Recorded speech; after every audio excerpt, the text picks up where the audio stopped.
ইফতারে পাপি তাপি ঝরবে গুনাহ মাগফিরাতের জোয়ারে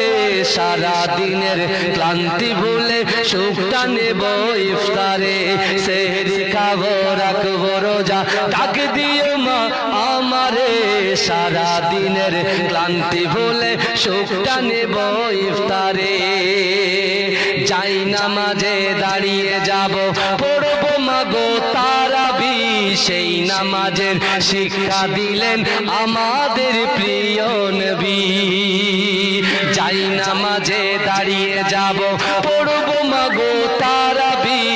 সেই নামাজের শিক্ষা দিলেন আমাদের প্রিয় নবী রোজ হাসরে ধন্য হব মহান প্রভুর দিদারে সারা দিনের ক্লান্তি ভুলে সুখটা নেব ইফতারে সেহরি খাবো রাখবো রোজা রাখ দিও মা আমারে সারা দিনের ক্লান্তি ভুলে সুখটা নেব ইফতারে সারা দিনের সুখটা নেব ইফতারে আল্লাহুম্মা সাল্লি আলা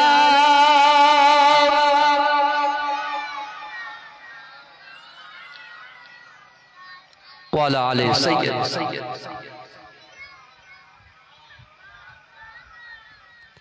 সকলে বলুন সাল্লাল্লাহু আলাইহি ওয়াসাল্লাম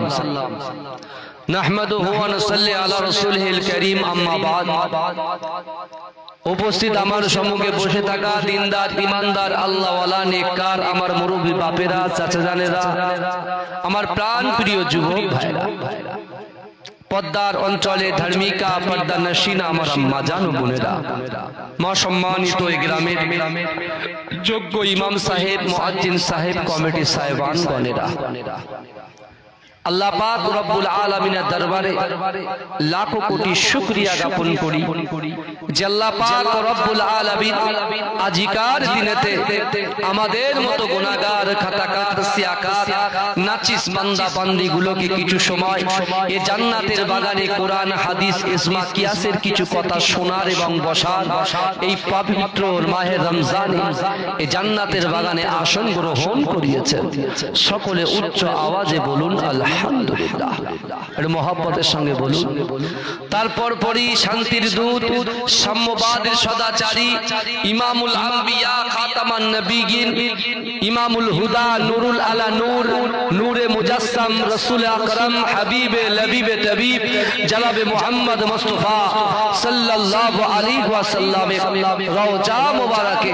মাজার মুবারকে কোটি কোটি দরুদ ও সালাম সকলে বলুন সাল্লাল্লাহু আলাইহি ওয়াসাল্লাম আজকে যে জান্নাতের বাগানে বসেছি আজ থেকে ১৫০০ বছর আগে আমার রাসূল সাহাবাদেরকে বলেছেন এ আমার সাহাবারা আমি রাসূলুল্লাহ তোমাদেরকে জানিয়ে দিলাম রমজান মাস আল্লাহর মাস আর শাবান মাস আমি রাসূলুল্লাহর মাস জোরে বলুন রাসূল বলছেন শাবান ও শাহরি ও রমজান ও শাহরুল্লাহ শাবান মাসটা হলো রাসূলুল্লাহর মাস আর রমজান মাসটা হলো আল্লাহর মাস জোরে বলুন আজকে আমরা যে মাসে বসে আছি মাসটা কার আল্লাহর মাস এই মাসে আজকে যারা রোজাদার আল্লাহ পাকের মেহমান যারা আল্লাহ পাক রব্বুল আলামিন এই সকল মেহমানকে এত মোহাব্বত করে এত ভালোবাসে আল্লাহ পাক রোজাদার বান্দা বান্দিকে এত প্যার করে মোহাব্বত করে আমার আল্লাহ বলছে বান্দা শোনো তোমরা যখন ইফতারকে সামনে রেখে আমি আল্লাহর দরবারে তোমাদের গুনার কথা খেয়াল করে রাতের অন্ধকারে দিনের আলোতে প্রকাশ্যে অপ্রকাশ্যে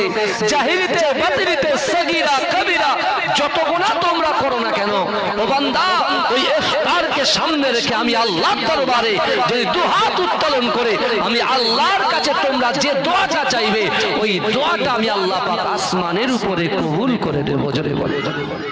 জোরে বলবেন না রোজা আল্লাহর জন্য আমরা জোহর পড়েছি বিশেষ করে আজকে পবিত্র জুম্মার দিন ঈদের দিন এই ঈদের নামাজ অর্থাৎ ঈদের দিন জুম্মার দিনে নামাজ আদায় করেছি কেউ তাইয়াতুল ওযু পড়েছি আরো ইত্যাদি যে নামাজগুলো আছে পড়েছি আমরা সবাই দেখেছি যে অমুক লোক তাহিয়াতুল ওযুর নামাজ, বুঝতে পারছেন না? অন্য লোক আখিরির জোর পড়ছে, কিন্তু আমরা যারা রোজদার, কে রোজা রেখেছে আর কে রোজা রাখেনি আমাদের ধরার কোনো ক্ষমতা আছে? এই কথা বলে। তা রোজা আমরা করছি, রোজা হচ্ছে আল্লাহর জন্য। আল্লাহ বলছে রোজা আমার জন্য, আর আমি আল্লাহ ওই সকল রোজাদারদের, আমার মেহমানদেরকে আমি আল্লাহ পাক রব্বুল আলামিন পুরস্কার যেটা দেব আমি আল্লাহ নিজের হাত থেকে দেব। জোরে বলে, জোরে বলবেন না? আজকে দেখুন কাটালিয়ার যুবকরা, এরা হচ্ছে আমার অন্তরের মানুষ, আমার কলিজার মানুষ। আজকে আমি বলছি আমার বেওতায় জলসা ছিল, বেওতা, কি বুঝলেন? কিন্তু এই বেওতা জলসা বহুত আগের থেকে দিয়েছে, কিন্তু আমি যেতে পারি, কারণ আমার কাটালিয়া আমার কাছে সব সময় আগে। বুঝতে পেরেছেন? কারণ এই কাটালিয়া থেকে রাকিবুল আজিজ তৈরি হয়েছে, বুঝতে পেরেছেন? এই কাটালিয়া থেকে আমি আমার জলসার জিন্দেগির প্রথম জলসা সেখান থেকে শুরু করেছি। ওই জন্য এই জায়গায় মুহাব্বত ভালোবাসা কিন্তু আলাদা। কিন্তু আমার ভাইরা এত সুন্দর সামিয়ানা করেছেন, জান্নাতের টুকরা বানিয়েছেন, জান্নাতের বাগান বানিয়েছেন। কারণ রৌদ্র লাগবে, ডান দিক থেকে একটা হাওয়া আসবে, গরম হাওয়া মানুষগুলোকে লাগবে, আল্লাহর মেহমানদের কষ্ট হবে, তাই আমরা সুন্দর করে ছেয়ে দিয়েছি। কিন্তু আল্লাহ বলছে